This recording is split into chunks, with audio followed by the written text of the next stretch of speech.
भिखारिन।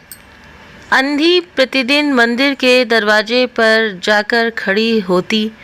दर्शन करने वाले बाहर निकलते तो वो अपना हाथ फैला देती और नम्रता से कहती, बाबूजी, अंधी पर दया हो जाए। वो जानती थी कि मंदिर में आने वाले सहृदय और श्रद्धालु हुआ करते हैं। उसका यह अनुमान असत्य न था। जाने आने जाने वाले दो चार पैसे उसके हाथ पर रख ही देते। अंधी उनको दुआएं देती और उनके सहृदयता को सराहती। स्त्रियां भी उसके पल्ले में थोड़ा बहुत डाल जाया करती थीं।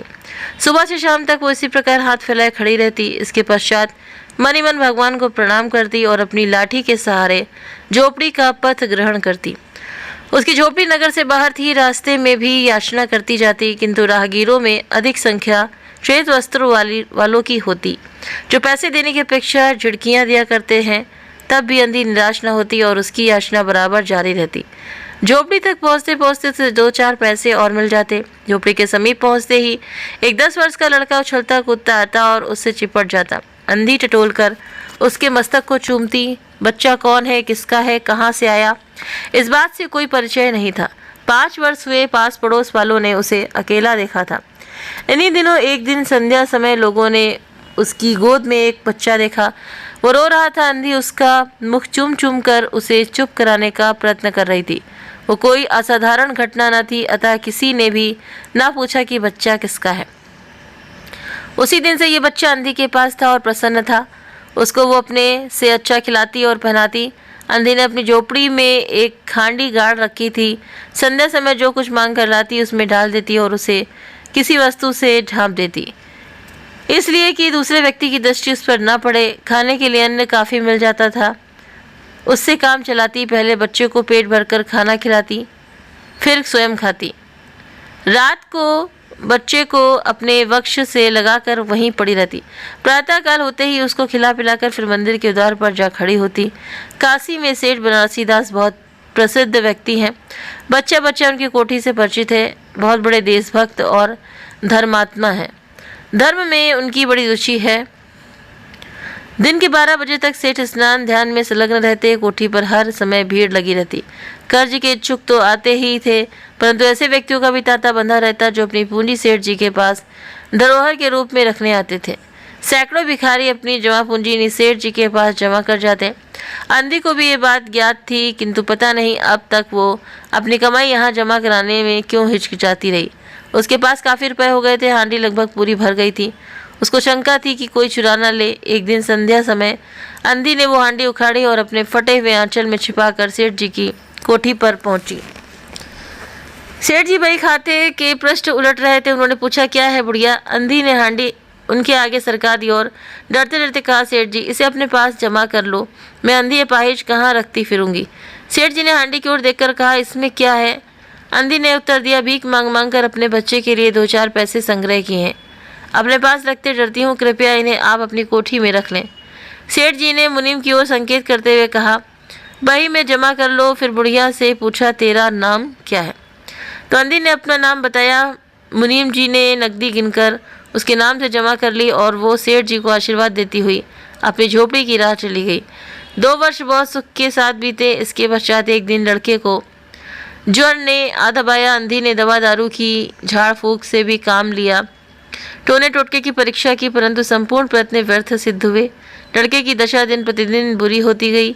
अंधी का हृदय टूट गया। साहस ने जवाब दे दिया। निराश हो गए, परंतु फिर ध्यान आया कि संभवतः डॉक्टर के इलाज से फायदा हो जाए। इस विचार के आते ही वो गिरती पड़ती सेठ जी की कोठी पर आ पहुंची। सेठ जी उपस्थित थे। तो अंधी ने कहा, सेठ जी, मेरी जमा पूंजी में से 10-5 रुपए मुझे मिल जाए तो बड़ी कृपा होगी। मेरा बच्चा मर रहा है, डॉक्टर को दिखाऊंगी। तो सेठ जी ने कठोर स्वर में कहा, कैसी जमा पूंजी, कैसे रुपए? मेरे पास किसी के रुपए जमा नहीं है। तो अंधी ने रोते हुए उत्तर दिया, 2 वर्ष हुए मैं आपके पास धरोहर रख गई थी, दे दीजिए, बड़ी दया होगी। सेठ जी ने मुनीम की ओर रहस्यमयी दृष्टि से देखते हुए कहा, मुनीम जी, जरा देखना तो इसके नाम की कोई पूंजी जमा है क्या? तेरा नाम क्या है री? तो अंधी की जान में जान आई। आशा बंधी। पहला उत्तर सुनकर उसने सोचा कि सेठ बेईमान है, किंतु अब सोचने लगी संभवतः उसे ध्यान न रहा होगा। ऐसा धर्मी व्यक्ति भी भला कहीं झूठ बोल सकता है। तो उसने अपना नाम बता दिया। उलट पलट कर देखा, फिर कहा नहीं तो इस नाम पर एक पाई भी जमा नहीं है। अंधी वहीं जमी बैठी रही। उसने रो रो कर कहा, सेठ जी, परमात्मा के नाम पर, धर्म के नाम पर कुछ दे दीजिए, मेरा बच्चा जी जाएगा। मैं जीवन भर आपके गुण गाऊंगी, परंतु पत्थर में जोक न लगी। सेठ जी ने कुद्र होकर उत्तर दिया, जाती है या नौकर को बुलाऊं? तो अंधी लाठी टेक कर खड़ी हो गई और सेठ जी की ओर मुंह करके बोली, अच्छा भगवान तुम्हें बहुत दे, और अपनी झोपड़ी की ओर चल दी। यह आशीष ना थी बल्कि एक दुखी का श्राप था। बच्चे की दशा बिगड़ती गई, दवा दारू हुई ही नहीं, फिर फायदा क्या होता। एक दिन उसकी अवस्था चिंताजनक हो गई, प्राणों के लाले पड़ गए। उसके जीवन से अंधी भी निराश हो गई। सेठ जी पर रह रहकर उसे क्रोध आता था। इतना धनी व्यक्ति है, 2-4 रुपए देता तो क्या हो जाता।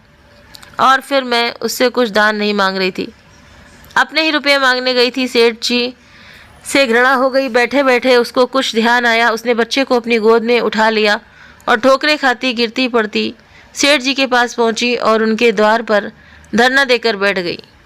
बच्चे का शरीर जोर से भबक रहा था और अंधी का कलेजा भी। एक नौकर किसी काम से बाहर आया। अंधी को बेटा देखकर उसने सेठ जी को सूचना दी। सेठ जी ने आज्ञा दी कि उसे भगा दो। नौकर ने अंधी से चले जाने को कहा, किंतु वो उस स्थान से ना हिली। मारने का भय दिखाया पर वो टस से मस न हुई। उसने फिर अंदर जाकर कहा कि वो नहीं हटेगी। सेठ जी स्वयं बाहर पधारे। देखते ही पहचान गए। बच्चे को देखकर उन्हें बहुत आश्चर्य हुआ कि उसकी शक्ल सूरत उनके मोहन से बहुत मिलती जुलती है। 7 वर्ष हुए तब मोहन किसी मेले में खो गया था। उसकी बहुत खोज की पर उसका कोई पता न मिला। उन्हें स्मरण हो आया कि मोहन की जांघ पर एक लाल रंग का चिन्ह था। इस विचार के आते ही उन्होंने अंधी की गोद से बच्चे की जांघ देखी। चिन्ह अवश्य था परंतु पहले से कुछ बड़ा। उनको विश्वास हो गया कि बच्चा उन्हीं का है। उसको छीनकर अपने कलेजे से चिपटा लिया। शरीर जोर से तप रहा था। नौकर को डॉक्टर लाने के लिए भेजा और स्वयं मकान के अंदर चल दिए। अंधी खड़ी हो गई और चिल्लाने लगी, मेरे बच्चे को ना ले जाओ, मेरे रुपए तो हजम कर गए, अब क्या मेरा बच्चा भी मुझसे छीनोगे? सेठ जी बहुत चिंतित हुए और कहा, बच्चा मेरा है, यही एक बच्चा है, 7 वर्ष पूर्व कहीं खो गया था, अब मिला है, सो इसे कहीं नहीं जाने दूंगा और लाख यत्न करके भी इसके प्राण बचाऊंगा। तो अंधी ने एक जोर का ठहाका लगाया, तुम्हारा बच्चा है इसीलिए लाख यत्न करके भी उसे बचाओगे। मेरा बच्चा होता तो उसे मर जाने देते, क्यों? ये भी कोई न्याय है? इतने दिनों तक खून पसीना एक करके उसको पाला है, मैं उसको अपने हाथ से नहीं जाने दूंगी।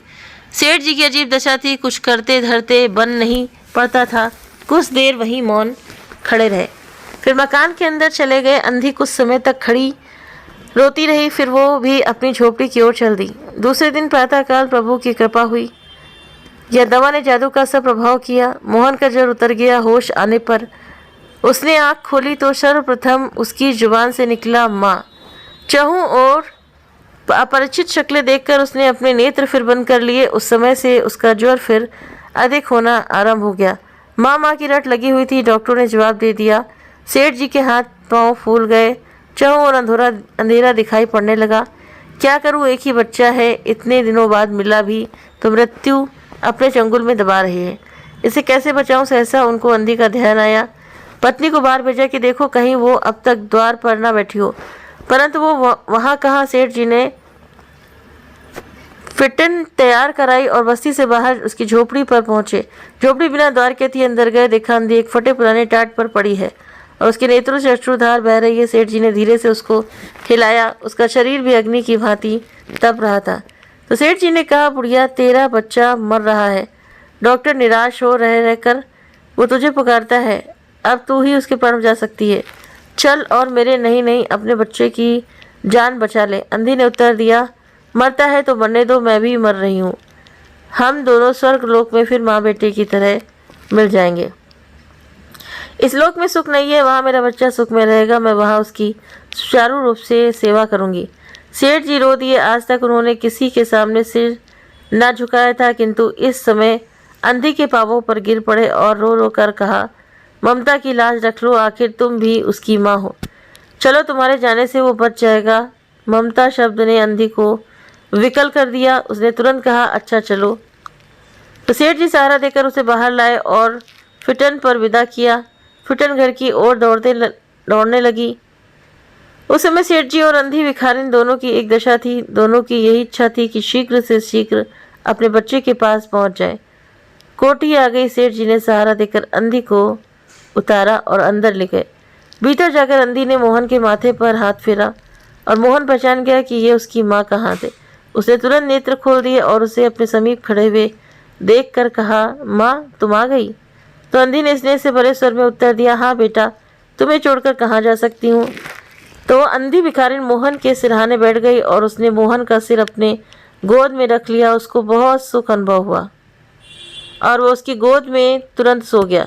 दूसरे दिन से मोहन की दशा अच्छी होने लगी और 10-15 दिन में वो बिल्कुल स्वस्थ हो गया।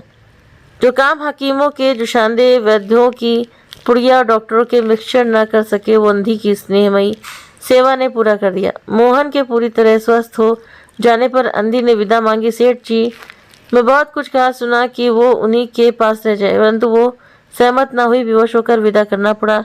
जब वो चलने लगी तो सेठ जी ने रुपयों की एक थैली उसके हाथ में दे दी। अंधी ने कहा, क्या है मालूम किया? इसमें सेठ जी ने कहा, इसमें तुम्हारे धरोहर है, तुम्हारे रुपए, मेरा वो अपराध। अंधी ने बात काट कर कहा, ये रुपए तो मैंने तुम्हारे मोहन के लिए संग्रह किए थे, उसी को दे देना। तो अंधी ने थैली वहीं छोड़ दी और लाठी टेकती हुई चल दी। बाहर निकलकर फिर उसने उस घर की ओर नेत्र उठाए। उसके नेत्रों से अश्रु बह रहे थे, किंतु वो एक भिखारिन होते हुए भी सेठ से महान थी। इस समय सेठ याचक था और वो दाता थी। तो उम्मीद करते हैं कि आपको एक कहानी पसंद आई होगी। वीडियो पसंद आया तो वीडियो को लाइक शेयर सब्सक्राइब करना ना भूलें। आप अपने कमेंट करके भी ज़रूर से ज़रूर बताएं। मिलते हैं आपसे नेक्स्ट वीडियो में नई जानकारी नई कहानी के साथ में। Thank you.